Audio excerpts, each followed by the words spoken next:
Il s'agit d'un anime fantastique dans lequel le personnage principal est complètement nul. C'est le genre de perdant que vous encouragez à perdre, et il perd, mais malheureusement, il y a des moments où il gagne. Il s'appelle Tuka et vit seul dans un village. Dans ce monde, 3 ans après que le héros Sion ait scellé la grande porte de l'enfer, la porte s'est rouverte inopinément et le monde est à nouveau infesté de démons.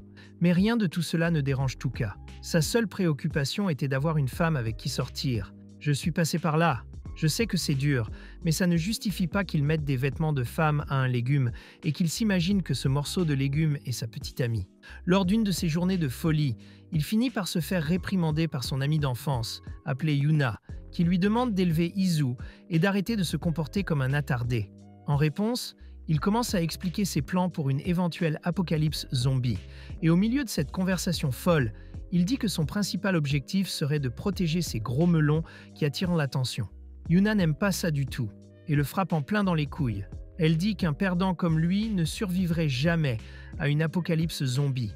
Et pendant qu'elle disait cela, Tuka était trop occupé à montrer son piège, un piège si évident que même un animal aveugle serait capable de l'esquiver. Alors qu'ils étaient là, sortis de nulle part, un démon apparut soudainement et commença à attaquer les villageois avec tout ce qu'il y avait. Tuka est désespéré et se cache derrière un arbre. Pendant qu'il se cache, il se rend compte que Yuna est tombée et qu'elle est sur le point d'être attaquée par la créature. C'est à ce moment-là que Tuka se grille presque le cerveau pour trouver une solution créative. Il décide de préparer du porc grillé, car dans son esprit, le porc doit être plus savoureux que la viande d'un être humain. Seul ce démon semblait plus intéressé par les melons qui se trouvaient à proximité. Avant que le monstre ne puisse attaquer, Sion est apparu et a brisé la créature en deux, l'éliminant sur le champ. Sion a manifestement l'attention de Yuna. Après tout, c'est le grand héros qui l'a sauvé. Alors elle lui lance une invitation très audacieuse, disant qu'elle a l'intention de lui donner une récompense plus intime. Mais avant qu'il ne puisse l'accepter, il sent la viande grillée et se précipite pour la goûter. Et c'est à ce moment précis qu'il tombe directement dans le piège. Alors le grand héros finit empalé sur le piège que Tuka a fabriqué. Les villageois paniquent en voyant que leur sauveur est mort d'une manière ridicule et commencent à attaquer Tuka à coups de pierre. Ils disent qu'ils vont le juger, mais ils se rendent vite compte que personne ne croira que le grand héros est mort dans un piège aussi stupide. Effrayés par la responsabilité qui leur incombe, ils décident de cacher le corps du grand héros et de faire comme si rien ne s'était passé. Le lendemain, Tuka se réveille dans le corps du grand héros. Il commence à penser qu'il est fou et court rapidement chez Yuna pour dissiper ses doutes. D'abord dégoûté par la situation, il se souvient que Yuna est complètement amoureuse du héros et se dit que c'est l'occasion rêvée de sortir de sa solitude. À la vue du grand héros, Yuna commence à jouer les séductrices, mais soudain elle se rend compte que son héros pue. Elle trouve la situation très étrange et le gifle. C'est à ce moment-là que son œil tombe littéralement de son visage, ce qui l'effraie au plus haut point. Elle prend alors un bâton et s'acharne sur lui, pensant qu'il s'agit d'un zombie. Tuka, craignant de mourir, révèle qu'il n'est pas le grand héros, mais elle le frappe tout de même à la tête. Ils tentent alors de comprendre ce qui s'est passé pour que lui et le grand héros échangent leur corps. C'est à ce moment qu'ils entendent une voix venant du champ, disant que c'est sa nécromancie qui a causé tout cela. Ils s'y précipitent et trouvent une jeune fille prise dans un piège fabriqué par Tuka lui-même. La pauvre fille fait de son mieux pour ne pas mourir. Elle se présente comme Angry et dit qu'elle n'expliquera tout ce qu'elle a fait que s'ils la sortent du piège après l'avoir sauvée.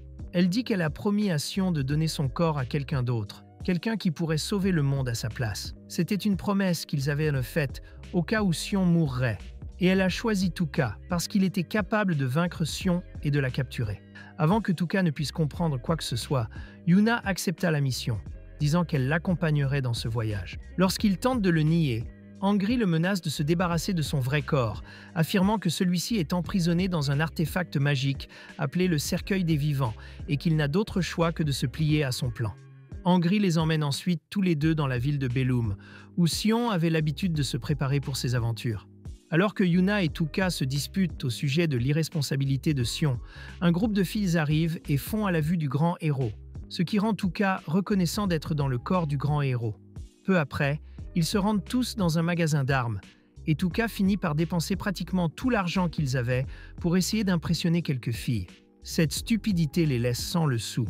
Et lorsqu'il demande de l'aide à Angry, celle-ci lui révèle qu'elle n'a pas d'argent du tout, puisqu'elle n'a jamais reçu de récompense, la nécromancie qu'elle utilise étant une magie interdite. Maintenant qu'ils n'ont plus d'argent, Tuka décide d'utiliser l'apparence du héros pour profiter de la bonne volonté des autres. De cette façon, il obtient un repas gratuit. Ses camarades sont gênés et décident que la meilleure chose à faire est de s'inscrire à la guilde des aventuriers et de trouver un vrai travail. Tuka, lui, n'aime pas ça, car il veut vivre une vie facile. C'est alors que des filles arrivent et lui proposent de l'aider à se débarrasser de la mauvaise odeur qu'il traîne. Cependant, pour vérifier qu'il est bien le vrai héros, ils lui demandent de se battre d'abord en duel avec leur garde du corps musclé. Tuka, motivé par l'opportunité de voir des corps féminins pour la première fois, accepte sans hésiter. Il est persuadé qu'il va gagner, après tout il tient une épée sacrée. Mais lorsqu'il saute derrière le géant et tente de porter un coup, son épée se plie. Peu après, il est frappé au visage par son garde du corps et son œil tombe, révélant à tous qu'il n'est qu'un imposteur. Les habitants de la ville se réunissent alors pour lui donner une leçon. Pendant ce temps, à la guilde, les filles se voient confier une mission qui consiste à chasser des démons. Et surtout, elles sont très bien payées. Yuna est très enthousiaste à l'idée de ce travail, jusqu'à ce qu'apparaisse soudain un homme appelé Kylie. C'est un ancien partenaire du grand héros, et il demande rapidement à la nécromancienne où le grand héros a fini. Puis elle lui raconte tout ce qui s'est passé. Plus tard dans la nuit, les villageois attachent Tuka à un pieu. Ils ont l'intention de l'exécuter pour l'exemple, mais Kylie et les filles arrivent sur les lieux. Ils s'approchent de Tuka, le libèrent des cordes et lui remet même la véritable épée sacrée. Kylie demande à Tuka d'imaginer une épée géante, et lorsque Tuka le fait, la lame se transforme sur place, comme par magie. Tout le monde en ville le voit et commence à croire qu'il est le vrai héros, mais peu de temps après, son épée tombe au sol, laissant tout le monde douter à nouveau. Yuna réagit rapidement et déclare qu'elle peut prouver qu'il est le vrai grand héros et qu'il lui sera très facile de vaincre plus de démons que n'importe qui d'autre lors d'une certaine mission. Et tout le monde accepte d'attendre. Plus tard, le groupe apprend que plus de 20 démons sont apparus, ce qui terrifie Tuka. Il se tourne alors vers Henry et se plaint que son épée ne tient même pas debout. Elle lui dit alors que ce n'est pas l'épée qui pose problème, mais lui, parce qu'il a une quantité de mana ridiculement basse. Et en entendant cela, Henry commence à penser que mettre Tuka dans le corps du grand héros était peut-être une grosse erreur. Henry sort alors un cristal magique qui brise en fonction du niveau de mana de la personne, et lorsque Tuka presse le cristal, ils peuvent à peine voir une lumière au centre, ce qui montre que son mana n'est qu'au niveau 1. Kylie fait remarquer qu'à ce niveau, son corps se décomposera rapidement, et lui propose donc de prendre le contrôle du corps du héros. Yuna et Tuka acceptent, mais Henry refuse, disant que Kylie ne battrait jamais Sion en duel, mais que Tuka a réussi à le vaincre. Elle dit que si elle devait parier le destin du monde sur quelqu'un, elle miserait certainement sur Tuka. Kylie sort alors son épée et demande à Henry si elle laisserait Tuka être le héros, même s'il a tué l'imposteur. Tuka dit alors à Kylie qu'il est un zombie et qu'il ne peut pas être tué, mais Kylie lui dit qu'il peut le tuer en lui coupant la tête. Même lorsqu'il dit cela, Henry ne réagit pas. Alors Kylie abandonne car il bluffait juste pour voir si elle accepterait. Finalement, il propose de se battre à la place de Tuka lors de la mission et d'obtenir l'argent dont il a besoin. Plus tard, dans son lit, Tuka commence à penser qu'il n'aura plus jamais à prendre une arme et qu'il va maintenant profiter de sa vie de grand héros. Mais il se souvient que la vie est dure et que rien n'est jamais facile. Il commence à soupçonner Kylie d'attendre une occasion de le laisser mourir. Et pour ne pas mourir, il décide de se faufiler dans la nuit pour récupérer son corps. Il se rend dans la chambre des filles pour voler le cercueil en forme de collier que porte Henry, mais il se laisse distraire par les filles qui dorment et finit par oublier ce qu'il était venu faire. C'est alors qu'il entend des pas et se cache derrière la fenêtre. Il voit Kylie entrer dans la pièce et essayer de briser le collier avec un couteau. Mais la barrière magique qu'Henry a placée sur l'objet le protège, ce qui réveille les filles au moment où il s'enfuit de la pièce. Tuka, qui a tout vu, confirme que Kylie n'est pas une personne digne de confiance. Mais Yuna surgit de nulle part, et lorsqu'elle voit Tuka se cacher, elle s'empresse de le frapper au visage, car tout indique qu'il les espionnait dans leur sommeil. Le lendemain matin, ils partent à la chasse aux démons, avec d'autres aventuriers. En chemin, Kylie s'enquiert des blessures de Tuka, qui lui répond qu'il est tombé dans les escaliers, ce qui est un terrible mensonge, mais Kylie ne se doute de rien. En chemin, Tuka se rend compte que Kylie tient à conserver une image de gentil devant les autres. Il décide donc de rester près d'Henry pour garder un œil sur le collier. Plus loin, ils arrivent à un fort abandonné qui est le repère d'un démon. Les aventuriers décident alors de se séparer.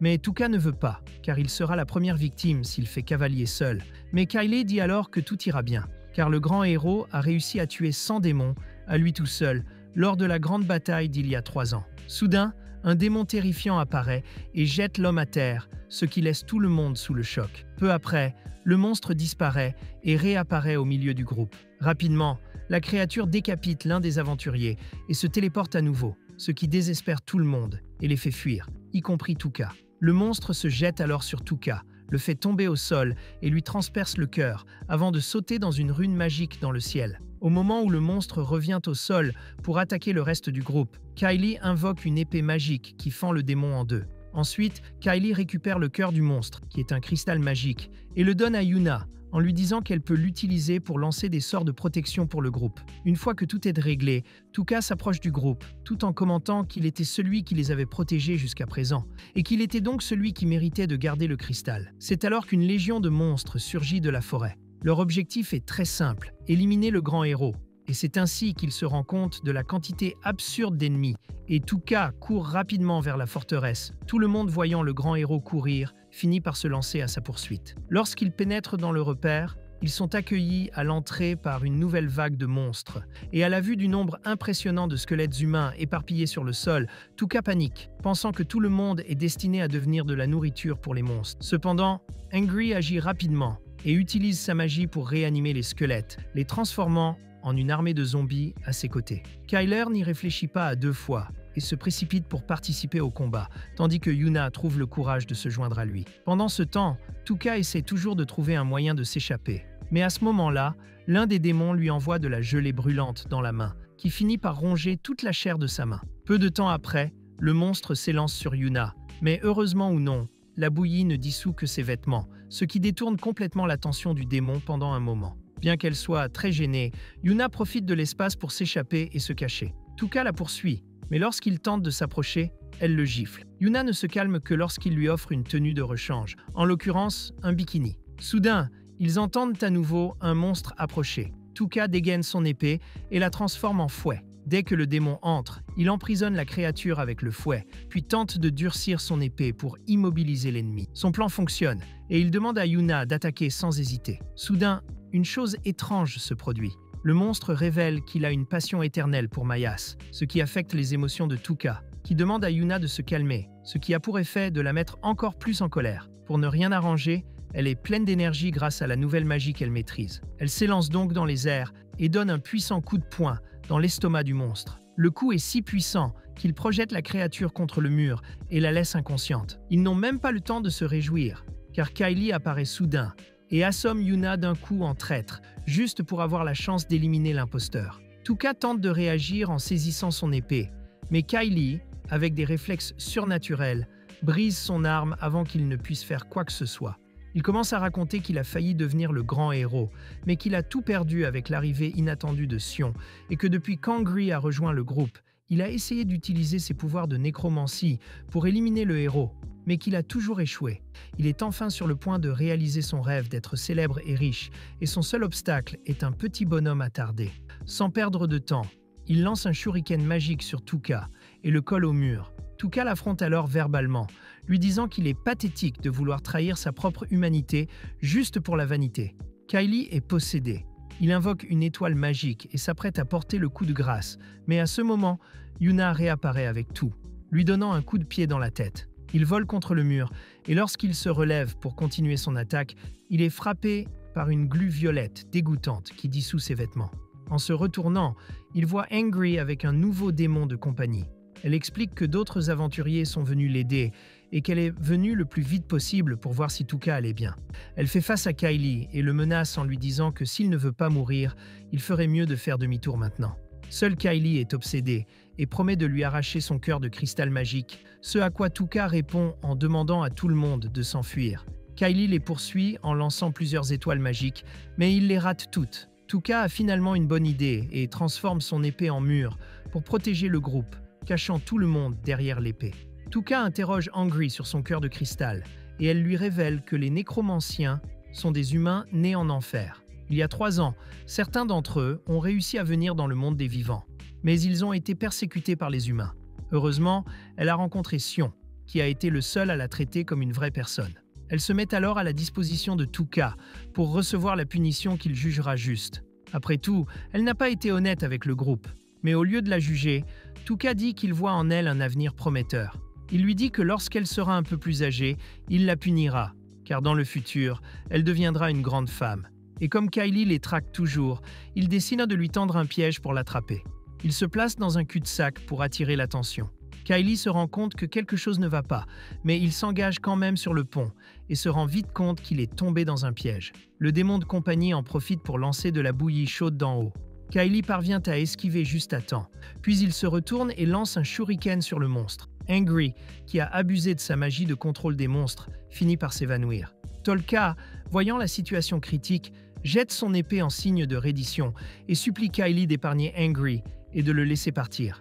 Kylie s'approche calmement d'eux.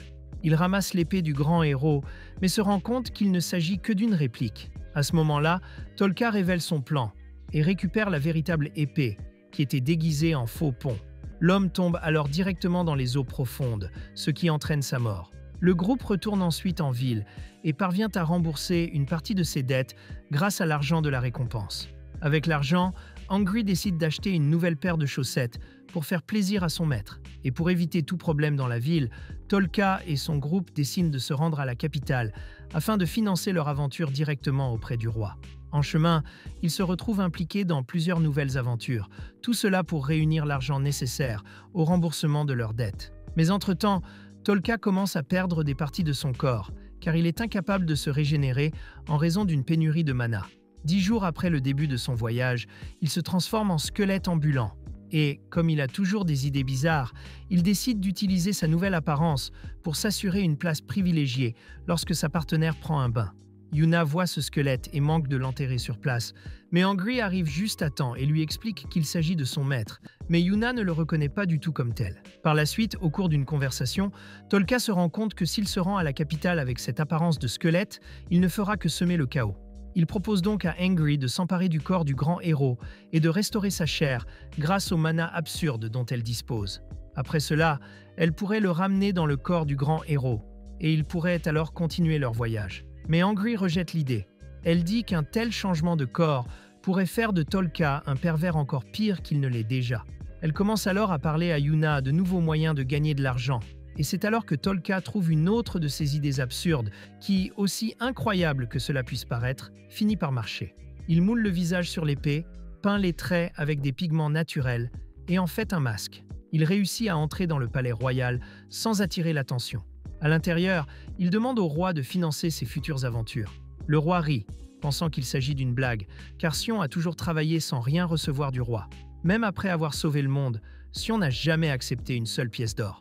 Le roi s'aperçoit alors que le héros est enfin venu demander la main de la princesse. Il envoie donc son majordome le conduire à la chambre de la princesse. Il frappe à la porte et, dès que la princesse ouvre, ses hormones prennent le contrôle de son corps et il se met à transpirer tellement que son masque fond. Voyant ce visage effrayant, la princesse ferme la porte sur le champ, mais Tuka parvient à la convaincre de rouvrir la porte, et il montre son vrai visage, disant que c'était le résultat d'une malédiction démoniaque. La princesse croit à son mensonge et lui demande s'il est enfin venu tenir son engagement de l'épouser.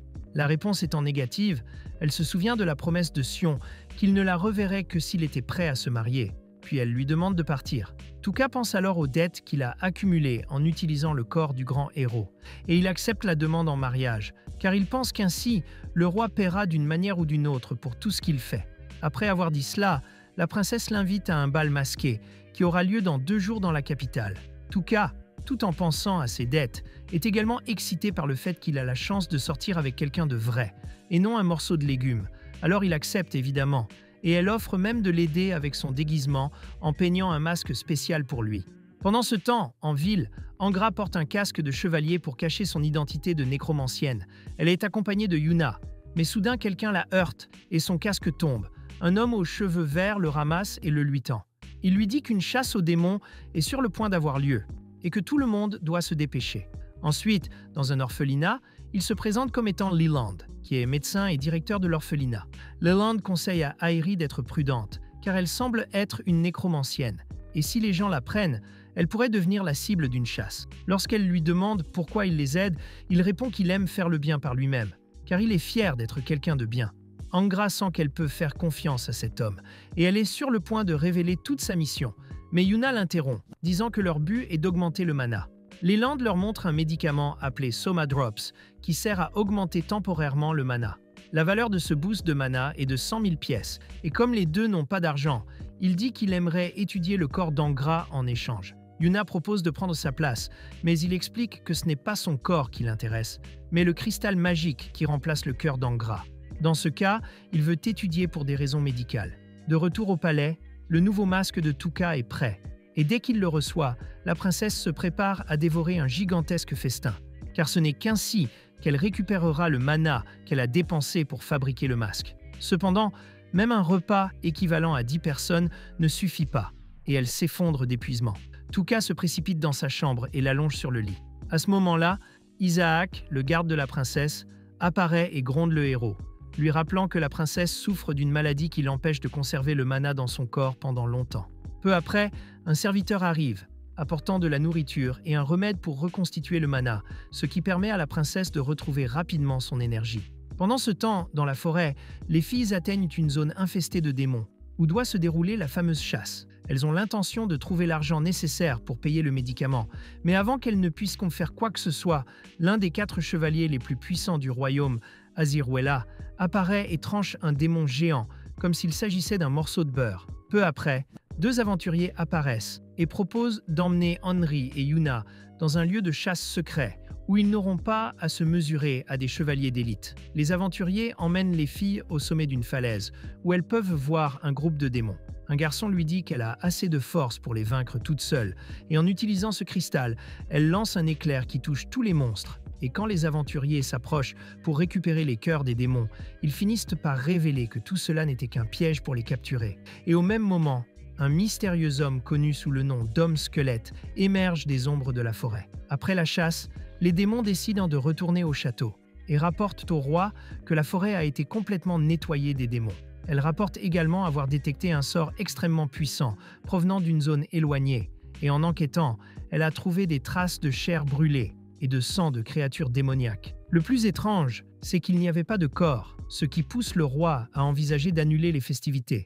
Mais la femme rassure le roi en disant qu'elle maintiendra les chevaliers en état d'alerte. De plus, le grand héros Sion sera présent à l'événement. Pendant ce temps, dans un autre coin du château, la princesse présente à Tuka sa nouvelle chambre, après quoi elle part voir son médecin en ville. Dès qu'elle est partie, le fermier vexé se souvient enfin de la véritable raison de sa venue dans la capitale et s'échappe sur le balcon, bien décidé à rechercher Henry et Yuna. Après avoir posé quelques questions, il découvre que les deux ont été vus pour la dernière fois se dirigeant vers l'orphelinat. Arrivée sur place, elle est accueillie par la princesse dont Leland s'occupe. Lorsqu'il demande des nouvelles des filles, Leland répond qu'elles sont parties pour participer à une chasse aux démons dans la forêt.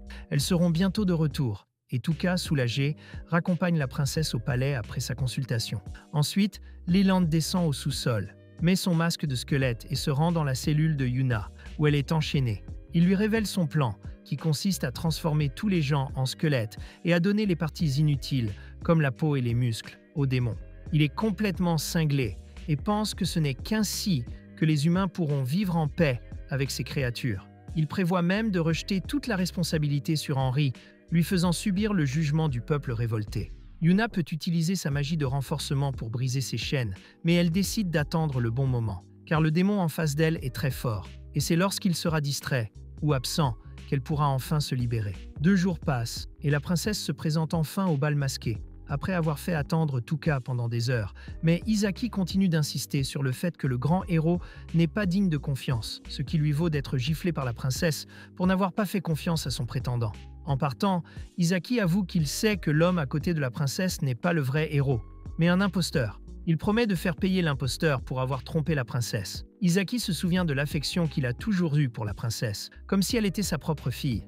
Il se souvient également que le roi a décidé de la marier au héros pour assurer la continuité de la lignée royale, afin que celle-ci ait un héritier très fort. De retour dans le présent, le couple participe à une compétition. Dans cette compétition, la princesse doit tirer une flèche sur une pomme placée sur la tête du héros. Si elle réussit, elle gagne une année entière de pommes. Heureusement pour Tuka, elle touche la pomme de plein fouet sans le tuer, ce qui garantit le repas de la journée et laisse la princesse toute potelée. Aseruela, qui surveille les deux sur ordre d'Izaki, remarque que le héros ne semble pas porter un masque, mais un vrai crâne, ce qui éveille encore plus ses soupçons. Au même moment, Tuka passe un moment très romantique avec lui. Elle l'emmène dans un endroit isolé pour lui montrer un autre type de feu d'artifice, mais la princesse se rend compte que quelque chose ne va pas lorsque son comportement change complètement et qu'il ne se souvient pas non plus des moments qu'ils ont passés ensemble. Soupçonneuse, elle le confronte et lui demande qui il est vraiment. C'est alors qu'apparaissent Izaki et Aseruela, qui font pression sur Tuka pour qu'il avoue la vérité. Après avoir entendu l'histoire, ils le condamnent pour avoir tué le vrai héros et s'être fait passer pour lui en utilisant une magie interdite. Et lorsqu'ils se retournent pour écouter ce que la princesse a à dire, ils se rendent compte qu'elle a disparu. Il s'avère que cette révélation a été si choquante qu'elle a eu un accès de colère et s'est enfuie dans sa chambre. En chemin, elle est abordée par Leland, qui la rassure et lui demande de lui raconter ce qui s'est passé. Alors que les gardes sont à la recherche de la princesse, un chevalier apparaît et informe Aseruela que plusieurs démons ont surgi de nulle part dans la ville. Tuka, déjà terrassé, se relève et court désespérément pour tenter de sauver la princesse. Leland l'emmène dans un quartier pauvre de la ville, où ils sont encerclés par l'armée de squelettes qu'il commande. Alors qu'il s'apprête à attaquer, Tuka arrive pour l'affronter. Deux squelettes tentent de l'arrêter, mais il les bat facilement. Cependant, une tierce personne parvient à le projeter contre le mur. Leland, voyant sa faiblesse, se rend compte qu'il n'est pas celui qu'il prétend être. Lorsque Tuka tente de se lever et de faire un discours héroïque, il est surpris par un squelette qui lui coupe la tête avec son épée. Ce que voit la princesse, qui commence à perdre espoir. Dans la ville, Aseruela affronte une horde de monstres, mais elle les achève d'un seul coup. Elle demande aux autres chevaliers de protéger la population pendant qu'elle recherche la princesse. À l'orphelinat, le garde démoniaque sort manger, et l'un des assistants du médecin ouvre la cellule pour préparer Yuna au sacrifice. Elle en profite pour utiliser sa magie de force accrue, briser les chaînes et assommer l'homme de main d'un seul coup de poing dévastateur. Dehors, Aseruela et Isaac trouvent la tête décapitée de Tuka. Tuka n'est pas mort, et il explique rapidement tout ce qui s'est passé. Il essaie de les guider jusqu'à l'endroit où le docteur a emmené la princesse, mais Isaac doute qu'il soit un traître. Tuka insiste sur le fait qu'il veut sauver la princesse, car c'est la seule façon de se racheter et de prouver qu'il peut être un vrai héros. Et il veut aussi éviter sa propre mort. Il se déguise donc en garde de Leland, arrête les deux soldats les plus puissants du royaume et les emmène dans la cachette du docteur. Maintenant qu'ils sont en lieu sûr, Isaac commence soudain à avouer que tout ce qui se passe est de sa faute. Il explique qu'il a soumis la princesse à un entraînement épuisant pour la préparer à devenir la fiancée idéale de Xion, ce qui l'a amené à développer le syndrome d'épanchement de mana,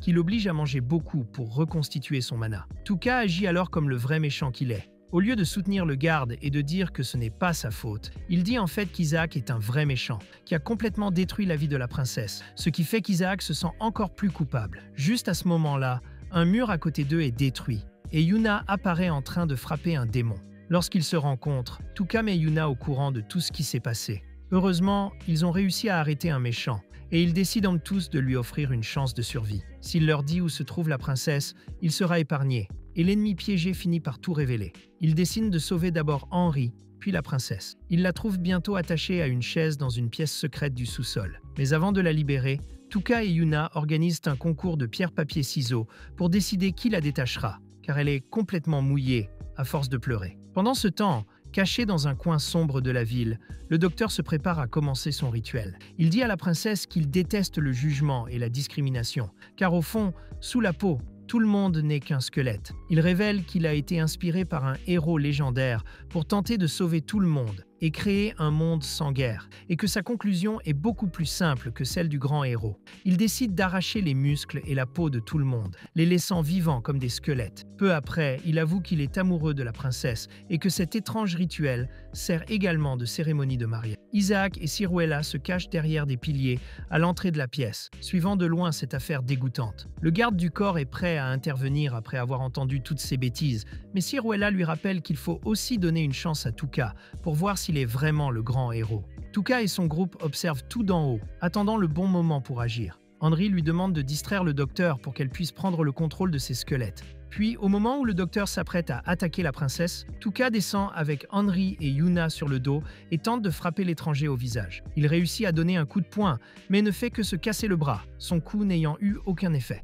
Yuna active alors sa magie de renforcement et assène un puissant coup de poing au médecin, le projetant directement contre un mur. Tuka en profite pour se présenter à la princesse, mais le docteur ordonne à ses squelettes de les attaquer. Mais il est trop tard, car Henry a déjà pris le commandement des squelettes et ceux-ci ont complètement ignoré les ordres du méchant. Touka met alors le masque magique du méchant, car il a un pouvoir de rayon X, et le méchant a utilisé ce pouvoir pour voir tout le monde, sous forme de squelette. Mais Touka est plus intelligent, et il veut l'utiliser pour voir les filles sans vêtements. Cependant, il finit par recevoir un coup de pied au visage. Peu après, les démons surgissent de l'endroit où ils se cachaient pour attaquer le groupe, et le docteur en profite pour s'échapper. Ceruella et Isaac demandent aux autres de le poursuivre pendant qu'ils retiennent les démons. Yuna utilise la magie pour voler jusqu'aux épaules du méchant, mais celui-ci invoque des mains d'os qui l'attrapent et l'aident à se relever. Il révèle qu'il se trouve maintenant dans un cimetière souterrain et commence à invoquer une foule de zombies grâce à sa nécromancie. Il prend même plusieurs doses de ses fioles de mana pour gagner en force et être capable de les combattre tous, même s'il sait qu'un jour son corps et son esprit ne seront probablement plus en mesure de faire face. Grâce à sa haute magie, il crée des armes et renforce les pouvoirs de sa nouvelle armée. Henry tente de contre-attaquer, mais son épée se brise et elle finit par être projetée au sol par la force des ennemis. Peu après, le docteur envoie ses zombies capturer la princesse et au moment où celle-ci est sur le point d'être touchée, Isaac se jette devant elle et la protège. Le Tolkien transforme alors rapidement son épée en mur et bloque complètement toute attaque, donnant au groupe une chance parfaite de s'échapper par la porte. Après leur départ, ils décident de résoudre la bataille sur place, en évitant que le conflit ne s'étende à la ville. De cette façon, ils peuvent mettre moins de civils en danger. Pendant ce temps, Leland suit la trace de sang laissée par Isaac, entraînant avec lui son armée de squelettes, mais il ne se rend pas compte que cette trace est fausse et qu'elle a été faite exprès pour l'embrouiller. Ce plan astucieux surprend les filles, qui commencent à demander qui est vraiment Tolka. Il révèle qu'avant le début du chaos, son père les a entraînés, sa mère et lui, dans le pillage d'une ville ravagée par la guerre, mais que la situation s'est avérée bien pire que ce à quoi il s'attendait. Sa mère est morte et son père a disparu. Il a dû se débrouiller seul, courir et se cacher pendant 1 an jusqu'à ce qu'il parvienne à rentrer chez lui. Cette expérience a fini par faire de lui une personne intelligente et stratégique. Après qu'il a terminé son récit, nous voyons que les filles ont été touchées par tout ce qu'il a dit. Mais Yuna ramène bientôt l'attention sur la question principale et rappelle à tout le monde qu'ils sont au milieu d'un gros problème. Tolka suggère d'attendre que le docteur ait épuisé tout son mana, mais Yuna lui répond qu'avec tout le mana qu'il a absorbé dans les fioles, il lui faudra quelques jours pour épuiser son mana. Ce qu'il leur faut maintenant, c'est que le grand héros utilise ses pouvoirs. Mais Tolka ne peut pas le faire à cause de ses limitations en mana. Le seul moyen de lui redonner sa forme de grand héros est d'absorber du mana à travers les fluides corporels de quelqu'un d'autre. Isaac se souvient alors que la princesse a une quantité absurde de mana à cause de sa maladie, et que ces fluides pourraient être utilisés pour donner plus de mana à Tolka. So the girls come up with another bizarre spell for Tolka, where a girl pours her warm yellow juice on him, thus giving him a boost in energy. But Tolka ends up coming up with another idea, since the princess couldn't get her warm juice out. Il dit que le docteur n'est même pas un vrai nécromancien, ce qui signifie qu'il n'utilise pas sa vraie magie, mais celle d'un cristal à son poignet. Pour le vaincre, il leur suffit donc de briser ce cristal, et ils commencent à élaborer un plan. Yuna fait remarquer que le méchant a l'habitude de garder quelques squelettes dans les parages, au cas où, et qu'en s'éloignant un peu des squelettes, il devrait devenir une cible plus facile. Dans une autre partie de la forêt, Leland commence à soupçonner quelque chose et utilise la magie pour analyser le sang qu'il suit. Il se rend compte que ce sang est faux, mais jusqu'à ce point de l'histoire, il a déplacé son armée exactement comme nos héros l'avaient prédit. Le plan de Tolka fonctionne donc parfaitement. Il infiltre l'armée des squelettes lorsque Leland est distrait et tente de le poignarder, mais la lame ne parvient pas à traverser son corps. Leland révèle qu'il s'y attendait et crée un bouclier métallique à partir de son corps. Il envoie ses squelettes attaquer Tolka, mais Yuna et Henry les ont déjà tous achevés, tandis que le docteur prononce son discours ennuyeux. Leland lève le bras avec le cristal pour rappeler les zombies, mais Tolka lui tire la manche, révélant la gemme magique qui est à l'origine de ses pouvoirs. Et comme il l'avait convenu plus tôt, la princesse, qui était positionnée à un endroit stratégique avec son arc prêt, tire une flèche précise qui brise le cristal, ce qui lui fait cesser de contrôler les morts vivants. Yuna s'avance rapidement et assène une puissante gifle au visage de Leland, après quoi il le plaque contre un arbre. Peu après, la princesse apparaît accompagnée de ses gardes, mais le moment de soulagement est de courte durée, car le démon roux apparaît maintenant, portant dans ses bras la Ciruella évanouie. Angry l'identifie comme un démon de grande classe. Le démon lance une puissante attaque en direction de la princesse et Tolka agit rapidement pour la repousser, mais il finit par recevoir un coup à la tête qui le fait s'évanouir immédiatement. Yuna trouve un cristal à côté d'elle, utilise la magie pour se propulser avec et charge la créature. Elle commence à donner plusieurs coups de poing à la suite, mais le monstre bloque tout avec facilité et complimente même Yuna en disant qu'elle semble être quelque peu utile. Pendant le combat, Yuna réussit à lui donner un coup de pied au visage qui n'a pratiquement aucun effet. Lorsqu'elle découvre que Tolka est toujours vivant, mais pour la troisième fois, elle supplie Angry de le ramener dans son corps d'origine. Mais le nécromancien refuse, disant que dans cet état, s'il est ramené dans son corps, il mourra à coup sûr. Le démon suprême n'apprécie pas leur conversation et jette Yuna contre un arbre, après quoi il se concentre entièrement sur Angry. Il dit qu'elle ne devrait pas ressentir d'émotions humaines comme la tristesse, et que parce qu'elle devient trop humanisée, il va la ramener dans le monde souterrain. Il l'éteint ensuite pour le mettre hors de combat et se retourne pour vaincre le reste du groupe. Il se dirige vers la princesse, mais avant qu'il ne puisse faire quoi que ce soit, Wizak apparaît et l'intercepte avec son épée. Il dit à la princesse de s'enfuir le plus loin possible pendant qu'il retient le monstre. Pendant la fuite, Yuna reprend ses esprits et combat rapidement le démon, ce qui donne encore plus de temps à la princesse. La princesse ne s'enfuit pas, et en fait, elle essaie de transférer un peu de mana au héros en utilisant son fluide chaud, mais elle ne peut pas le faire parce qu'elle est trop nerveuse. C'est alors que Tuka se réveille et lui demande d'accomplir sa dernière requête. Il veut la voir porter des bas. Après avoir dit cela, il repart, et la princesse commence à le supplier de ne pas partir. Elle lui révèle qu'elle a fini par tomber amoureuse de ses manières ratées, puis elle se met à pleurer très très fort. De l'autre côté de l'écran, alors que Yuna et Isaac sont sur le point de s'effondrer d'épuisement par manque de mana, Tuka apparaît, le corps entièrement régénéré grâce aux larmes de la princesse. Il fait une entrée triomphale dans la bataille, brandissant son épée. L'ennemi lance un nouveau rayon d'énergie, mais Tuka transforme son épée en bouclier et bloque cette attaque sans aucun effort. Il transforme alors la lame en une cuisse géante et écrase le monstre avec, vainquant définitivement l'ennemi. Toute cette histoire parvient aux oreilles de deux nécromanciens maléfiques qui se trouvent ailleurs dans la ville, et ils sont encore plus excités à l'idée de vaincre un humain aussi puissant. Après toute cette confusion, Leyland finit par perdre complètement la raison pour avoir pris ses 2 fioles de mana, et pour le moment, il sera coincé dans les cellules de la capitale. Ciruela est à l'hôpital pour se remettre de ses blessures, et Isaac est candidat au poste de directeur de l'orphelinat.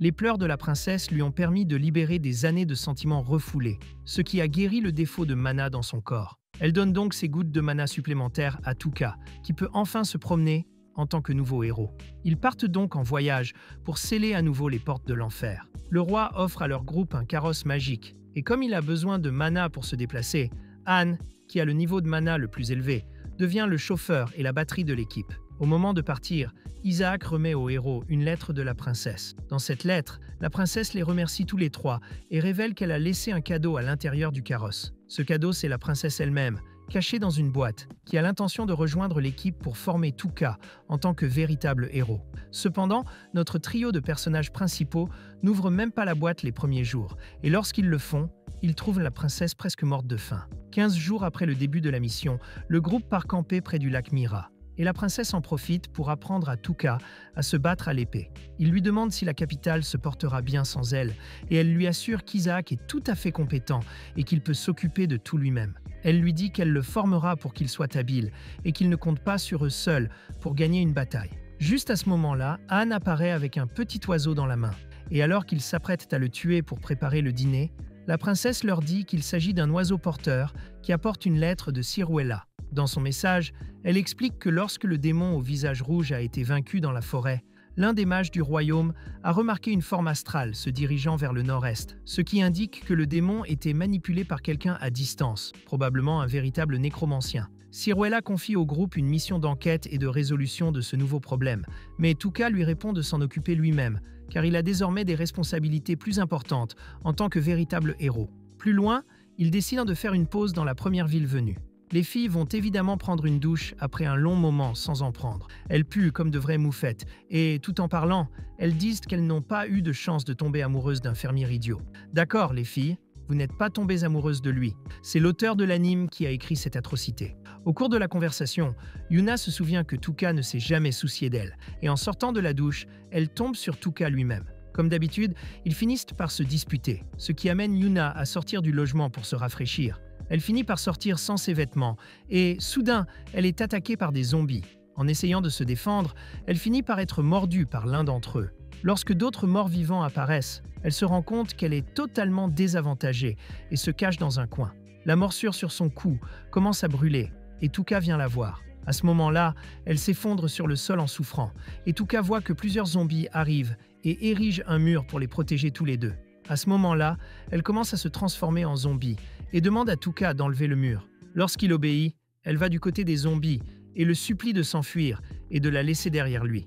Tuka, prêt à tout pour sauver sa meilleure amie, se jette dans la foule de zombies et tente de sauver Yuna. Mais avant qu'il ne puisse l'approcher, il est attaqué par les zombies. C'est alors qu'un homme appelé Belarco apparaît sur un toit voisin et propose son aide, mais il impose une certaine condition. Il veut que Tuka admette qu'il n'est pas le vrai héros. Et après que Tuka ait dit cela, Belarco saute directement dans la mêlée, et avec sa seule chute, il élimine plusieurs zombies. Mais il finit par se tordre la cheville. Pendant ce temps, les zombies envahissent également la zone de baignade, prenant Henry et la princesse par surprise. Henry trouve des cristaux magiques, en utilise un pour invoquer une épée, donne l'autre à la princesse et commence à lancer des projectiles magiques sur les zombies, les éliminant tous avec précision. Peu après avoir vaincu les ennemis, Tuka apparaît en portant Yuna. Au début, il ne lui dit pas qu'elle a été mordue, préférant cacher ce qui lui est arrivé parce qu'il ne sait pas comment Henry et la princesse vont réagir. Ensemble, ils se rendent compte qu'essayer de courir jusqu'au carrosse n'est pas une bonne idée, car la distance est trop grande et ne ferait qu'augmenter le risque d'être attaqué. Tuka déclare alors qu'il veut rester là, quoi qu'il arrive, jusqu'à ce qu'il découvre ce qui se cache derrière tout cela et qu'il mette fin à la source du problème. Belarco, qui écoutait par la porte, propose de commencer par enquêter dans le manoir du maire, où se cachent les survivants.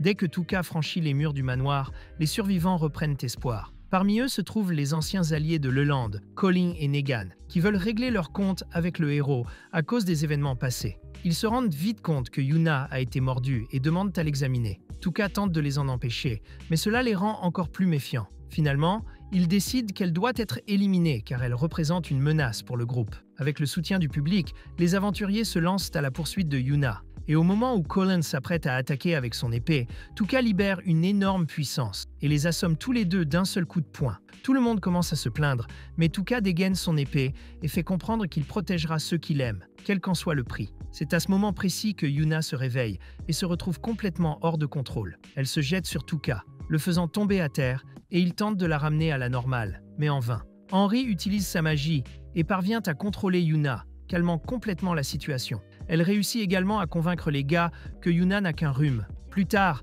alors que tout le groupe est réuni, Henry leur remet un cristal qui lui permet de voir l'âme de Yuna. Il constate que son âme a été enveloppée d'un sort qui lui a ôté sa conscience et sa volonté. Ce sort laisse la personne pratiquement sans âme, c'est-à-dire un corps vide, et son corps est un corps idéal pour être manipulé par la nécromancie. Il décide que, dès l'aube, tout le monde partira à la recherche de l'auteur du sort et détruira le cristal, libérant ainsi Yuna et tous les habitants de la ville d'un seul coup. Pour garder Yuna sous contrôle, Henry en vient à la conclusion qu'elle devra posséder le corps de Yuna, mais Tuka lui demande d'entrer lui-même dans son corps, car Henry a besoin d'être libre pour s'occuper des zombies qui apparaissent. Au milieu de la nuit, un gigantesque démon apparaît et traverse l'un des murs du manoir. Le groupe se réveille en entendant le bruit et descend pour voir ce qui se passe, mais découvre que les zombies ont réussi à entrer. Henry utilise la nécromancie pour retenir une partie des zombies, tandis que les autres s'enfuient avec les survivants. Ils arrivent dans une pièce où le maire est acculé par un démon, mais la princesse tire une flèche de glace magique qui tue immédiatement l'ennemi. Le maire conduit ensuite tout le monde par un chemin secret jusqu'à une pièce protégée par de l'acier renforcé. Il dit que les premiers signes de cette transformation sont apparus 3 jours plus tôt, mais qu'il ne pensait pas qu'il s'agissait de quelque chose de grave. Soudain, la situation a explosé, et il ne sait plus comment y faire face. La princesse lui assure alors qu'ils vont trouver une solution et tout renverser. Elle commence également à soupçonner un démon d'être derrière tout cela, ce qu'Henry confirme en expliquant que les signes indiquent qu'il s'agit de l'œuvre d'un démon de haut rang. Tuka utilise la magie pour traquer les démons et, peu après, ils élaborent un plan pour les attaquer directement. Mais avant qu'ils ne puissent mettre leur plan à exécution, la pièce se met à trembler et Tuka détecte la présence de quelque chose qui vient d'en dessous d'eux. Soudain, 3 démons envahissent l'endroit depuis le sol. L'un d'eux tente de transpercer Tuka avec ses tentacules et il y parvient. Mais grâce au haut niveau de mana actuel de Tuka, il se régénère facilement de ses coups. Negan frappe l'un des monstres avec sa lance, mais celle-ci explose et le projette contre le mur, lui faisant perdre connaissance. Un autre démon s'empare de la princesse, mais elle utilise la magie d'évasion spéciale de l'Empire et parvient à s'échapper. Le groupe décide alors de battre en retraite, mais il est toujours poursuivi par les démons. Colin crée un clone magique et le laisse derrière lui. Le monstre touche le clone et reçoit un choc. Peu après, le monstre tombe à terre, mais il parvient à se relever. Belarco tente d'arrêter la créature, mais le monstre est soudain affecté par un sort qui le rend très fort, comme s'il était en mode berserker. Il projette les lanciers hors du pont et dans l'eau. Tuka, bien qu'il soit dans le corps de Yuna, prend son épée et la fait grandir, coupant le monstre en deux. Tout le monde est choqué, car il a pu faire cela alors qu'il était dans le corps de Yuna, et non dans celui de Sion. La princesse dit alors qu'il est devenu le vrai héros légendaire, mais le monstre se régénère et charge à nouveau. Et Tuka parvient à se défendre juste à temps. Henry utilise la magie pour immobiliser l'ennemi, et Tuka en profite pour frapper le monstre à la tête, ce qui l'affaiblit. Colin lance un sort de foudre qui paralyse la bête, puis Negan et Colin finissent le travail ensemble, poignardant le démon et le vainquant, une fois pour toutes. Colin regarde autour de lui et se rend compte que le démon de haut rang qui lançait le sort a utilisé cette bataille comme une distraction pour s'échapper. Et juste au moment où il s'apprête à entrer pour jeter un coup d'œil, un zombie apparaît et lui mord presque la jambe. Il voit une tonne de zombies prêts à attaquer et sort de la pièce en courant, en demandant à Tuka de fermer la porte juste derrière lui. À ce moment-là, ils se rendent compte que le démon de haut rang est dans la rue. La princesse tire une flèche et Tuka attaque avec son énorme épée. Mais le monstre parvient à esquiver les coups. Alors Colin utilise son épée comme tremplin et saute dans la rue. Alors qu'il s'apprête à attaquer le monstre, une flèche sort de nulle part et lui transperce l'abdomen. Un homme appelé Diego sort d'une ruelle sombre et affirme que ce démon est à son service. Il leur dit que c'est lui qui a possédé le démon de haut rang qui travaillait avec Leyland. Diego demande si ce héros est si fort et Henry finit par révéler toutes les informations de Tuka à Diego. Et après avoir appris que Tuka a tué Sion, Diego demande si le garçon veut aussi détruire toute l'humanité. Il demande à Henry et Tuka de rejoindre son équipe de nécromanciens pour se venger des mauvais traitements qu'ils ont subis. Il dit que leur but est de faire en sorte que le monde soit rempli de monstres. Mais Henry refuse, disant qu'elle a fait la promesse à Sion de sauver le monde. Tuka et la princesse s'interposent, demandant à ce nécromancien fou d'abandonner son idée de vengeance et de parler au roi pour parvenir à un accord pacifique. Ils lui promettent de l'aider politiquement, mais Diego se moque de lui. Il dit que cette idée ridicule ne marchera jamais, et apparemment, il semble avoir oublié que les démons sont les vrais ennemis des nécromanciens, parce que les démons les ont toujours fait souffrir. Mais selon lui, maintenant, les démons sont les meilleurs partenaires des nécromanciens, et ensemble, ils vaincront l'humanité. Il utilise alors sa magie du globe oculaire pour localiser les survivants cachés et les transforme en zombies, les appelant rapidement à l'aide. Colin tente de le frapper avec un éclair, mais le sixième sens du nécromancien le détecte en premier, et il ordonne au démon à côté de lui de le protéger. Au même moment, Tuka aperçoit un grand nombre de zombies. Il transforme rapidement son épée en un mur géant pour les bloquer. Diego invoque une hache pour tuer Tuka, mais ce dernier parvient à le distraire en entamant des conversations au hasard. Il commence à bluffer et demande à Diego de libérer les humains immédiatement s'il veut vivre. Alors que Diego continue d'écouter Tuka, plusieurs zombies tentent d'abattre un mur derrière lui. Diego a peur d'aller plus loin, car Tuka doit avoir un pouvoir spécial, puisqu'il a réussi à tuer le grand héros. Tuka dit qu'il va lui montrer ce pouvoir maintenant, puis Diego est renversé par quelque chose par derrière. Tuka révèle alors qu'il a demandé au maire de prendre le carrosse enchanté pendant qu'ils occupèrent les méchants. Il demande à Angry de prendre le contrôle des zombies avec sa nécromancie, mais à ce moment-là, Diego se relève, et malgré le coup violent, il est toujours en bonne forme. Il rappelle rapidement à Angry que son mana va bientôt s'épuiser, car elle contrôle beaucoup de monstres en même temps. Le maire appelle des renforts, qui s'avèrent être l'héroïne légendaire Millie, la jeune sœur de Yuna, accompagnée de son groupe. Millie frappe Diego avec son épée sacrée, mais il la bloque avec sa hache. Le Fieri ne le laisse pas respirer et invoque plusieurs coups de tonnerre au-dessus de lui. Sa compagne sorcière utilise sa magie pour soulever le nécromancien dans les airs et le projeter au loin. Fieri se précipite pour tuer le démon, mais à ce stade du combat, Diego semble immortel pour tout le monde. Après tout cela, il ne semble pas blessé et parvient même à porter un coup à la main de Fieri. Le nécromancien invoque alors un géant volant et s'enfuit, et il prévient que son sort commencera bientôt à transformer les infectés en démons. La princesse propose d'attirer les zombies dans une pièce et de les y enfermer, tandis que Millie et Shannon inspectent les blessures de Colin.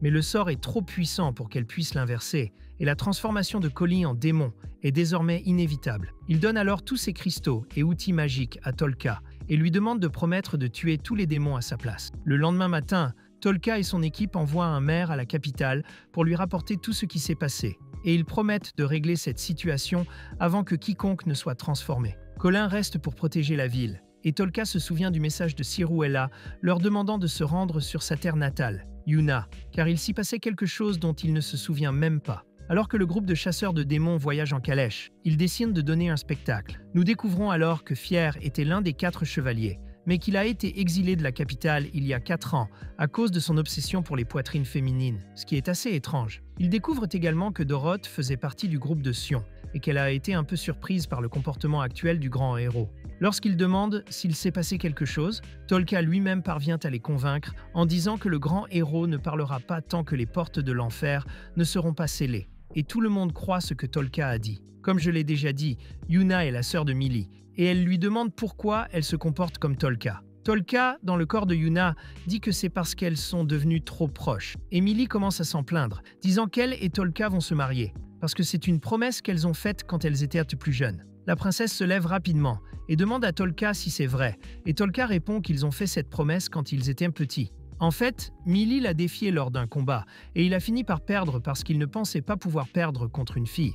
Depuis, Millie en est venue à croire qu'il se marierait un jour. Au même moment, Fiyero est contrarié qu'un fermier ait autant d'influence sur ses filles. Il ordonne à Yuna de rentrer chez elle dès que la mission sera terminée, mais Tolka proteste dans son corps, disant qu'elle a toujours voulu être une mage, mais Fiyero ne semble pas s'en soucier. Il dit qu'elle n'a aucun talent magique, et alors que Tolka réfléchit à la façon de réagir à cette situation difficile, leur chemin est soudain bloqué par un énorme rocher. Il s'avère que Diego a rassemblé le plus de monde possible pour traquer le grand héros, et qu'il s'agit là d'un simple piège tendu par l'une de ses bandes pour tendre une embuscade à son groupe. Soudain, un monstre scorpion géant saute devant le carrosse, et nos personnages principaux tentent de s'échapper par un autre chemin, mais ils tombent dans un autre piège et dégringolent de la falaise. Tolka parvient à transformer son épée en oreiller à temps, et personne n'est blessé dans la chute. Cependant, leur farce est interrompue lorsque Millie est choquée de voir sa propre sœur utiliser l'épée sacrée. La princesse interrompt la surprise en disant que, d'après la carte, il se trouve près d'un village. Ils décident donc de s'y rendre pour acheter un nouveau carrosse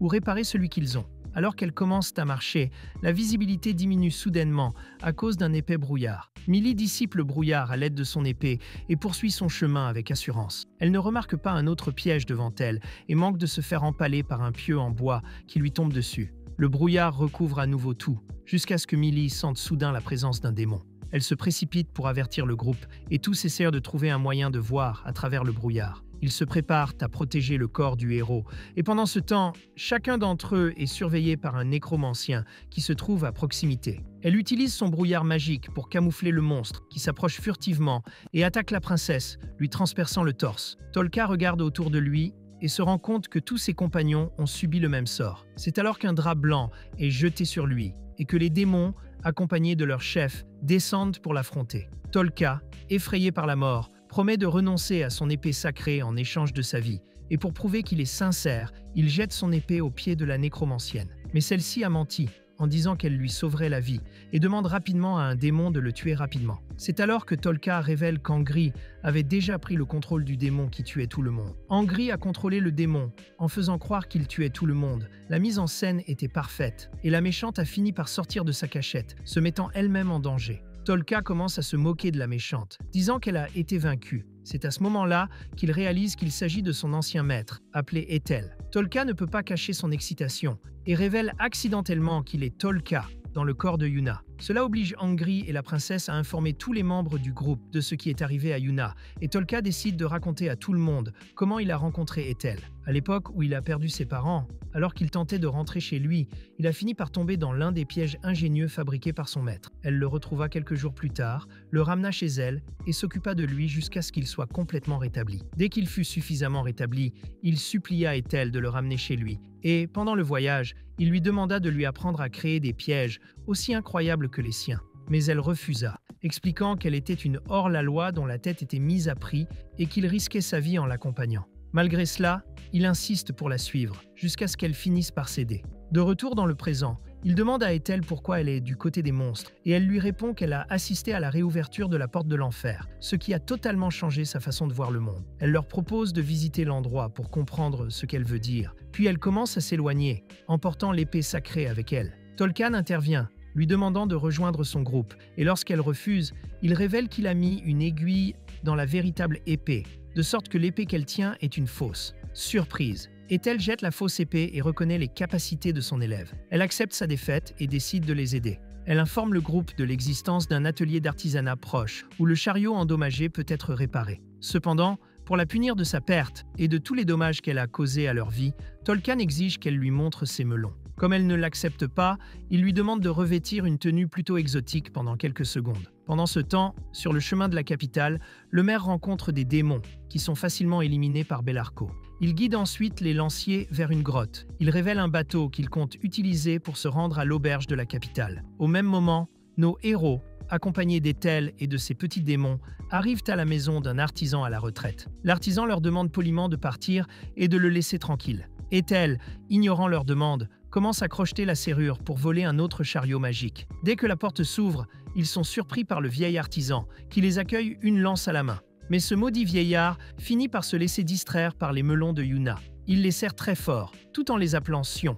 Ethel présente alors à tout le monde le vieil homme, qui s'avère être Ledo, le propre grand-père de Sion. S'apercevant de la présence de Sion autour d'eux, le vieil homme les invite à prendre le thé. Et après avoir inspecté la voiture, il les informe que les dommages subis par la voiture sont graves et que les réparations prendront environ 2 jours. Mais la princesse dit qu'elle peut l'aider, car elle est capable d'apprendre rapidement n'importe quoi. Elle lit alors rapidement les livres de l'artisan et dit qu'elle est déjà prête à l'aider pour les réparations. Profitant de la situation, Tuka tente à nouveau d'interroger Millie sur son prétendu statut d'héroïne légendaire. Mais celle-ci hésite à révéler quoi que ce soit devant Ethel. Le maître se rend compte de la tension et propose un échange d'informations sur l'ennemi, ce qui convainc tout le monde. Millie révèle alors que son épée sacrée est une création humaine et qu'il en existe 3 autres comme elle dispersées dans le monde. Bien qu'elles ne soient pas assez puissantes pour refermer la porte de l'enfer, elles sont efficaces pour éliminer le Seigneur des Ténèbres et ses généraux infernaux qui possèdent des pouvoirs de régénération impossibles à neutraliser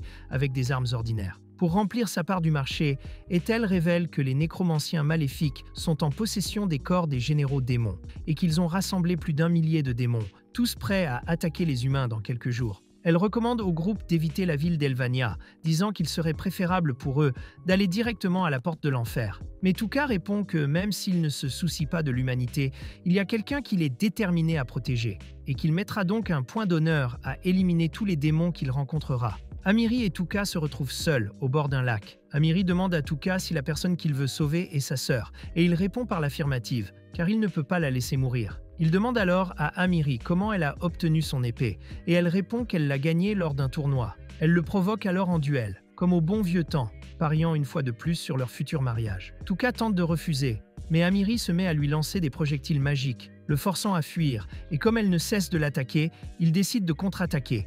Mais il est à court de mana, et son épée perd sa rigidité. Amiri l'assomme alors facilement, et il accepte la défaite. Cependant, au lieu d'être heureuse d'avoir gagné, elle se sent triste. Elle décide de forcer Tuka à faire face à la dure réalité, en lui expliquant qu'il est trop faible pour protéger sa sœur. Tuka lui assure que même s'il n'a pas assez de pouvoir, il utilisera son intelligence et ses talents de stratège pour la sauver. Cette remarque rappelle à Amiri la conversation qu'elle a eue avec Sion, au cours de laquelle le grand héros lui a révélé qu'il n'avait pu les sauver il y a 3 ans, que grâce aux pièges qui se trouvaient sur le chemin, tous posés par Tuka. Tuka se sent un peu mal de savoir que le héros a reconnu la puissance de ces pièges, alors il s'éloigne un peu d'Amiri. Et pour oublier tout ça, il décide de chercher un endroit isolé où il pourra admirer le corps de Yuna. Mais alors qu'il s'apprête à le faire, il se réveille soudain dans la ville d'Elvania, dans le passé, et il ne sait pas du tout comment il s'est retrouvé là. Il essaie de provoquer un peu d'agitation dans la ville, croyant que cela le ramènera dans le présent, mais il se rend compte que personne dans ce monde ne réagit à ses actions. Soudain, il se rend compte que c'est le jour où il a rencontré Yuna et se précipite au lieu de rendez-vous. Comme prévu, elle arrive, et après avoir discuté un moment, il se rend compte que seules les personnes qui lui sont étrangères se comportent bizarrement dans ce monde. Yuna lui dit au revoir et part chercher quelque chose. Et lorsqu'elle est seule, notre héros se rend compte que dans ce monde, il pourrait facilement conquérir Yuna. C'est alors qu'il entend la voix de la Yuna adulte, qui le menace en lui disant de ne pas s'approcher de sa version plus jeune. Il suit cette voie et trouve la Yuna adulte assise parmi les arbres. Elle explique qu'il s'agit d'un passé illusoire, créé par la magie, et qu'apparemment dans ce monde, elle est comme un fantôme. Personne ne peut la voir ou la toucher. Ils finissent par comprendre que ce monde est constitué des souvenirs de Tuka et que Yuna y a été attirée parce que son âme partageait le même corps que la sienne. Ils commencent alors à réfléchir à un moyen de s'échapper de ce monde le plus rapidement possible. Tuka dit qu'ils peuvent quitter la ville et aller dans un endroit où il n'est jamais allé, pour voir s'ils peuvent s'en sortir. En chemin, il demande à Yuna comment elle a su son nom la première fois qu'ils se sont rencontrés, et elle lui répond qu'elle l'a toujours vu seul, comme un triste perdant isolé dans son coin. Elle s'est donc renseignée sur lui avant de décider de l'aider. Peu après, ils arrivent à un espace complètement vide. Lorsque Tuka essaie de le toucher, sa main le traverse de part en part. Il décide alors d'explorer l'autre côté, en s'attachant avec une corde pour que Yuna puisse le tenir par l'autre extrémité, par sécurité. Mais la force du mouvement l'entraîne et la fait tomber dans la maison de son enfance, où elle se trouve avec Tuka et sa sœur en train de prendre le thé. Elles partent alors à la recherche d'un autre espace vide et se rendent compte qu'à chaque fois qu'elles le traversent, le temps avance. Après plusieurs tentatives, ils arrivent à une ligne temporelle datant d'il y a 5 ans, alors que Tuka s'apprêtait à quitter Elvania avec son père pour attaquer un village qui avait été détruit. Puis ils sautent au jour où son père a disparu et où sa mère est allée chercher des médicaments et a fini par mourir. Cette fois, Tuka décide de défier le destin et se précipite pour le sauver à temps,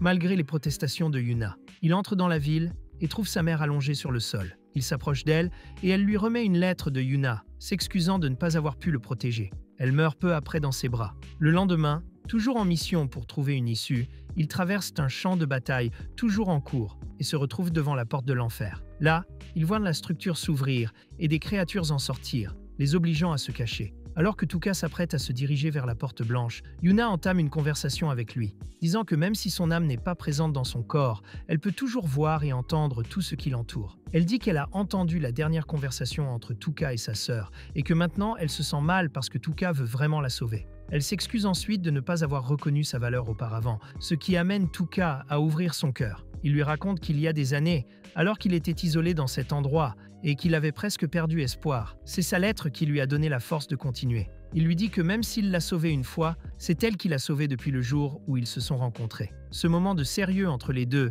est interrompu lorsqu'une sorte de météore tombe près d'eux. Lorsque la fumée se dissipe, un puissant démon apparaît, un démon que Tuka n'a jamais vu auparavant. Même dans ses souvenirs. La créature avoue avoir créé ce monde illusoire parce qu'elle a une certaine obsession pour les souvenirs humains.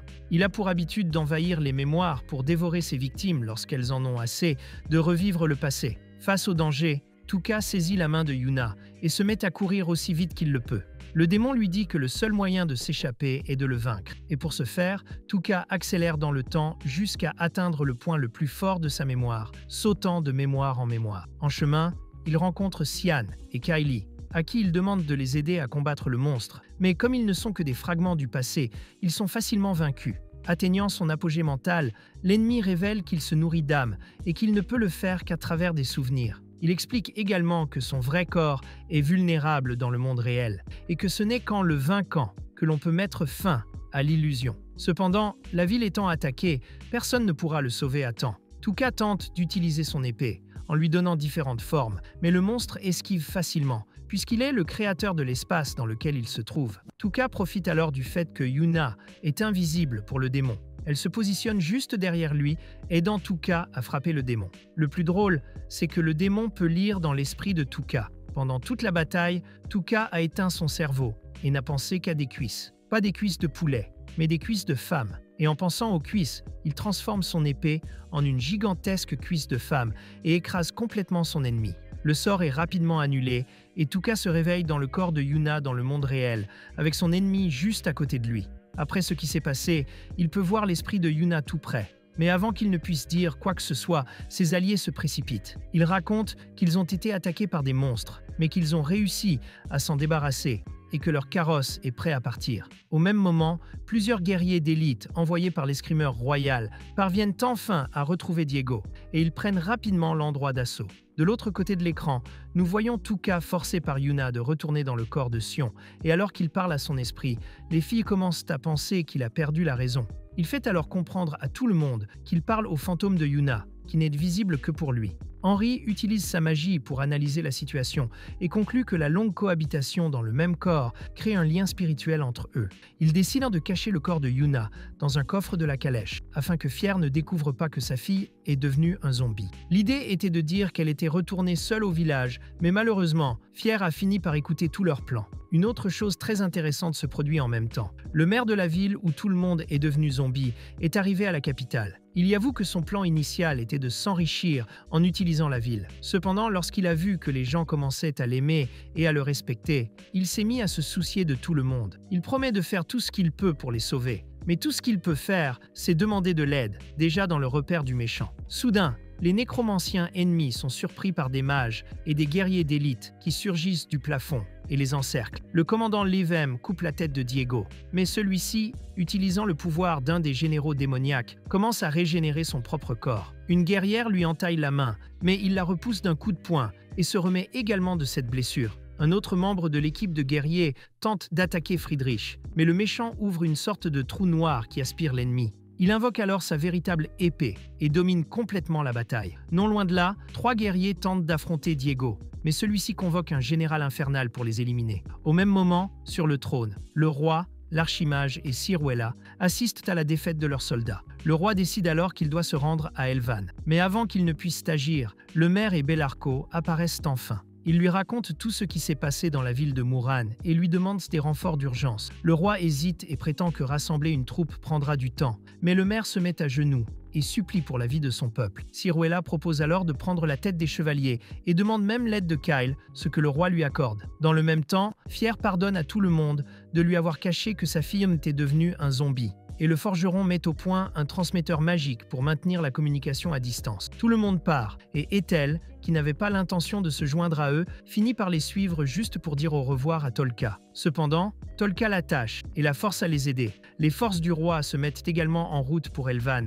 avec Kyle parmi elles. Son objectif est de vaincre les généraux ennemis à lui tout seul, et de tuer Tolka, afin d'endosser le titre de héros. Le groupe de héros atteint la ville, mais avant d'y entrer, ils sont attaqués par des projectiles. Le Tolka érige un bouclier et les repousse tous, ce qui leur permet d'entrer en toute sécurité. À l'intérieur des murs, ils rencontrent des milliers de démons, et lors d'une confrontation avec le squelette possédé par Diego, Ethel rassemble le groupe et poignarde Tolka dans le dos avec une lame magique. Il tombe couvert de sang, et Diego confirme par magie que son âme a été détruite, et il permet à Ethel de porter son corps à Friedrich. Mais en réalité, tout cela n'était qu'un plan. L'âme de Tolka s'est échappée grâce à un sort d'Angry, qui a annulé la possession juste avant le coup fatal, et il s'est infiltré dans le château. Angry les rejoint, et alors qu'ils atteignent le centre-ville, Tolka saigne soudainement du nez, et avant qu'il ne puisse réagir, 2 gardes démoniaques apparaissent. Tolka, utilisant la magie, transforme son épée en camouflage, et avec l'aide d'Angry, ils transfèrent leurs âmes dans les corps de leurs ennemis. Maintenant déguisés,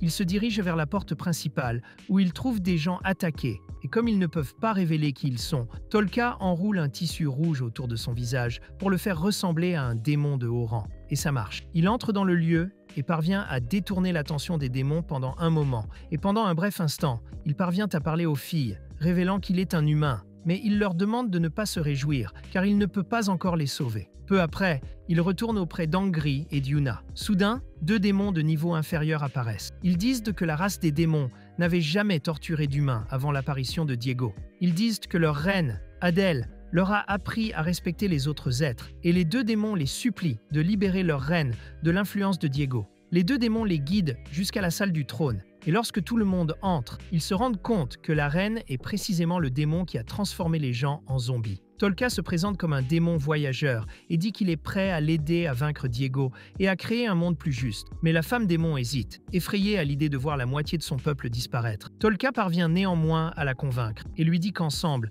ils peuvent essayer de parler à Diego. Il l'aborde calmement et gagne sa confiance. Au moment opportun, il porte la main à son front et lui jette un sort qui la fait s'évanouir. Ensuite, il assomme les 2 démons. Et au moment où il s'apprête à découper Adèle en morceaux, un portail s'ouvre soudain au-dessus de lui et l'aspire avant le coup de grâce. Angra réussit à ramener l'âme dans le corps de Tolka juste à temps, et soudain Friedrich apparaît d'un portail dans le mur. Angra est surprise de voir que son frère est toujours en vie après tout ce temps. Au même moment, Diego observe la scène et ordonne à son armée de se lancer à la poursuite du héros. Amiri s'inquiète et tente de contacter Tolka à l'aide d'une radio magique. Il lui répond qu'ils sont en sécurité et lui demande de continuer à retarder les ennemis. Peu après, elle est touchée par une substance violette qui brûle ses vêtements, ce qui finit par attirer l'attention de tous les démons pervers. Dans le château, Friedrich demande à sa sœur pourquoi elle est du côté du héros. Il soupçonne le grand héros de l'avoir manipulée, et elle lui répond qu'elle est de son côté par choix. Elle se souvient de l'époque où les nécromanciens étaient persécutés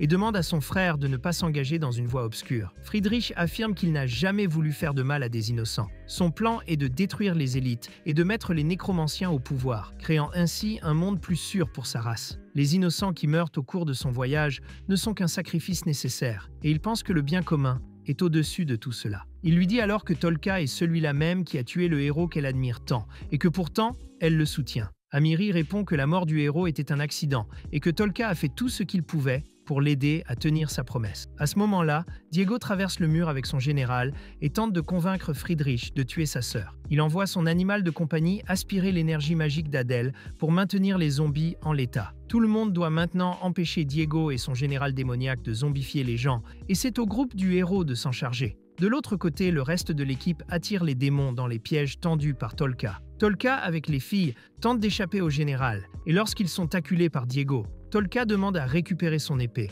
et propose un duel à la loyale. Il provoque son ennemi et Friedrich l'avertit que Tolka est un héros tricheur. Tolka répond que, s'il l'avait voulu, il les aurait déjà vaincus. Il déclare vouloir se venger de ce qu'ils ont fait à Yuna et Diego tombe dans le panneau et accepte un duel à mort au sommet de la tour. Pendant ce temps, Adèle entend parler du duel et fait appel aux démons de son armée pour soutenir son disciple. Au sommet de la tour, Diego décide d'utiliser le corps du général pour le combat. Tolka transforme son épée en version géante, mais son ennemi est rapide et se déplace derrière lui. Diego le projette contre le mur et s'approche pour l'achever. Mais soudain, il active un piège caché par le Tolka, et c'est ainsi qu'il dégringole de plusieurs étages dans la tour, tombant exactement à l'endroit où l'attendent Adèle et son armée. Tous lancent de puissants sorts contre le monstre, l'empêchant de se régénérer. Au sommet de la tour, Friedrich s'apprête à attaquer, mais Sion, contrôlé par Henry, l'arrête d'un coup de pied. Henry demande à Tolka de prendre possession du corps de Sion afin qu'ils puissent unir leurs forces. Il s'exécute, boit plusieurs gouttes de soma et transperce rapidement le monstre avec sa gigantesque lame. Cependant, Diego est toujours en un seul morceau. Il révèle que sa capacité d'absorption a bloqué les attaques et qu'il s'est laissé frapper par la foudre, juste pour observer le plan de Tolka. À court d'options, il se précipite vers Yuna et Henry et demande aux nécromanciens comment Sion a battu ce même général. Mais tout ce que les deux savent, c'est que l'ancien héros a transformé son épée en tentacule pour désorienter l'ennemi, afin que le démon ne se rende pas compte de l'endroit d'où venait le coup. Dans le même temps, nous voyons la princesse avertir qu'elle est positionnée sur la falaise voisine, et Tolka lui demande d'être prête à tirer lorsque le monstre apparaîtra. Peu après, Diego apparaît, et la princesse lui tire une flèche explosive qui ouvre un trou dans son corps. Cela confirme la théorie selon laquelle votre ennemi doit anticiper vos attaques afin de se défendre. Tolka transforme même son épée en ver géant, et Yuna aide le héros à trouver les angles morts en se plaçant spirituellement derrière l'ennemi. Il parvient à toucher le démon à plusieurs reprises, mais la régénération de Diego est rapide, et il arrache le bras de Tolka dans une contre-attaque. Le héros se rend compte qu'il doit viser la tête, car son ennemi est aussi un zombie. Mais pour cela, il faut obliger l'ennemi à dépenser tout son mana avec des régénérations constantes. Pendant ce temps, Ethel confronte Friedrich et tente de le convaincre que Diego ne fait qu'entraver leur plan. Tolka poursuit son combat contre Diego, frappant, diminuant de plus en plus l'efficacité des boucliers magiques. Diego, lui, se réjouit de la douleur. Il révèle alors son goût pour la souffrance, raison pour laquelle il laisse toujours ses ennemis riposter. Le Tolka tente une nouvelle attaque, mais il s'évanouit à mi-chemin à cause des effets de la prise de tant de fioles de mana. Et dans un moment de distraction de Diego, le Tolka tente de porter un coup avec son épée allongée, mais Diego la bloque à temps et le projette au loin. N'ayant pas d'autre choix, Tolka prend encore quelques gouttes de mana pour continuer le combat. Cependant, il perd complètement la raison. Henry se rend compte qu'elle doit prendre le corps du héros, car la dernière option à ce moment-là serait de se battre. Mais elle ne le fait pas, car si l'âme de Tolka retourne dans son corps d'origine, il mourra instantanément. Henry décide alors de gagner du temps, car Tolka est encore en vie, et il pourrait peut-être reprendre conscience. Yuna se réveille difficilement, et dans ce moment de tension, Kyle arrive avec tout ce qu'il faut. La nécromancienne dit qu'elle ne lui fait pas confiance et se prépare au combat. Mais avant toute confrontation entre les deux, des démons tentent de la prendre par surprise et sans hésiter, Kyle lance ses shurikens et déchire les monstres, sauvant ainsi la jeune fille, même si son but est de se venger de Tolka. Diego tente de s'opposer à leur retrouvailles en sortant ses griffes pour attaquer. Mais Kyle agit rapidement et réduit toute attaque en miettes en un instant. Il se tourne ensuite vers le monstre et lui dit de jeter un coup d'œil à la ville. En regardant autour de lui, Diego remarque que des renforts de la capitale approchent et il est en état de choc. Kyle explique clairement qu'il est là pour régler ses comptes avec Tolka et suggère donc à Diego de se retirer pour l'instant. Mais Diego s'offusque et commence à absorber divers démons, accumulant une quantité absurde de mana.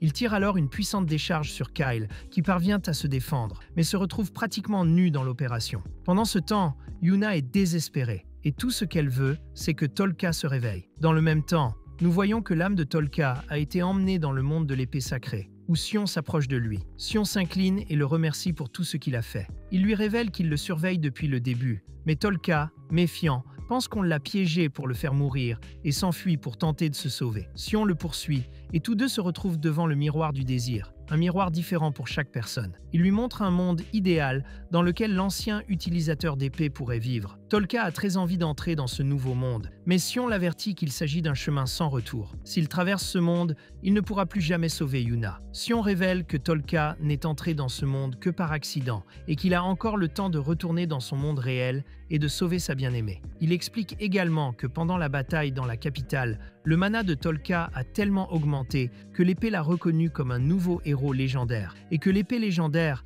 a donc fusionné avec son âme. Sion lui montre la sortie, mais l'avertit qu'à l'extérieur, les choses vont se compliquer et qu'il devra faire face à des défis encore plus grands. Alors si Tolka veut rester là, il ne l'en empêchera pas. Mais Tolka dit qu'il a pris sa décision, qu'il doit sauver Yuna, et il retourne donc dans le monde réel. Là, nous voyons Diego attaquer sans relâche, lançant plusieurs sorts puissants sur Kairi, qui peut à peine esquiver. Le corps de Diego est rempli d'énergie grâce au sort d'absorption, ce qui signifie que seuls les coups physiques peuvent le blesser. Le problème est que l'élimination de son mana par cette méthode demanderait beaucoup de temps et d'habileté. Et c'est à ce moment critique que le Tolka revient dans le corps du héros, prêt à se battre. Il demande à Engra de libérer son corps du cercueil et enfonce son épée dans le sol avec force. L'épée émet des rafales d'électricité si puissantes qu'elles font sortir l'âme de Sion et la font fusionner avec le corps original de Tolka. C'est alors que l'on voit apparaître un charmant Tolka, et sans perdre de temps, Sion vole vers le démon et lui entaille le bras avec l'épée sacrée. Kairi tente de s'approcher de lui pour le serrer dans ses bras,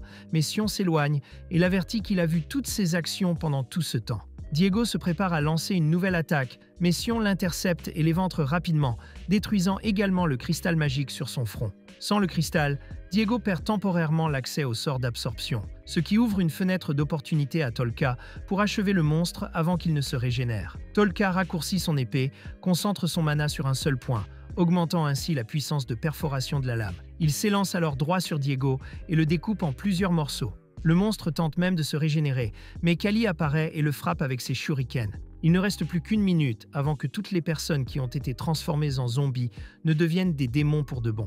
Tolka libère alors toute sa puissance, améliorant ses compétences et courant vers le monstre à une vitesse absurde. Il esquive tous les tentacules sur son chemin, et même si Diego essaie d'utiliser un bouclier, il réussit à donner un coup direct à la tête de l'ennemi, traversant ses os et éliminant finalement le monstre dégoûtant. Malgré cela, Diego parvient à s'échapper de son corps détruit et se téléporte dans une forêt où il a caché un cercueil dans lequel il conserve son corps d'origine. Cependant, son âme est tellement épuisée qu'il ne peut même plus bouger. Et alors qu'il semble se sentir très soulagé, deux démons de niveau inférieur apparaissent pour se venger de la mort de la reine Adèle. Le lendemain matin, tous les zombies sont revenus à la normale. Et, pour le malheur de Tolka, son maître a disparu, ainsi qu'Angri. Son frère a également disparu. Grâce à sa victoire, le maire organise un hommage aux héros, et plusieurs filles font la queue pour s'offrir aux perdants. Yuna, très jalouse, l'entraîne dans une pièce isolée. Elle ne sait pas pourquoi elle l'a fait, mais Tolka pense que le temps est enfin venu pour lui de devenir un vrai homme. Yuna se prépare à le faire pour lui. Mais la nuit, Tolka se souvient que Sion l'observe toujours. Il le fait avec l'épée sacrée, et Tolka la jette en disant qu'il ne veut pas que le héros la voie. Yuna entend Tolka dire cela et réalise que le héros Sion a dû voir tout ce qu'elle s'apprêtait à faire. Honteuse, elle s'enfuit et Tolka passe une nouvelle nuit, accompagnée de sa seule main. À la fin, nous voyons que Sion avant de disparaître pour de bon, a laissé quelques conseils à Tolka. Il a besoin d'augmenter son niveau de mana avant d'aller affronter les portes de l'enfer. Et pour que Tolka devienne plus fort, Sion a demandé à Kyle et à la princesse de trouver un de ses anciens alliés, cet ancien ami étant un expert en mana. Le pire héros de tous les temps part donc pour une nouvelle mission. C'est ainsi que se termine cet horrible anime. J'ai failli pleurer en enregistrant cette vidéo, je n'ai jamais autant souffert de ma vie. Le pire, c'est d'avoir à regarder cet anime. Même en le regardant à la vitesse multipliée par 3, j'ai failli mourir. Alors laissez un like, commentez n'importe quoi, et c'est tout les amis. Maintenant, je vais dormir pendant 3 jours, parce qu'après cette vidéo, je suis mort.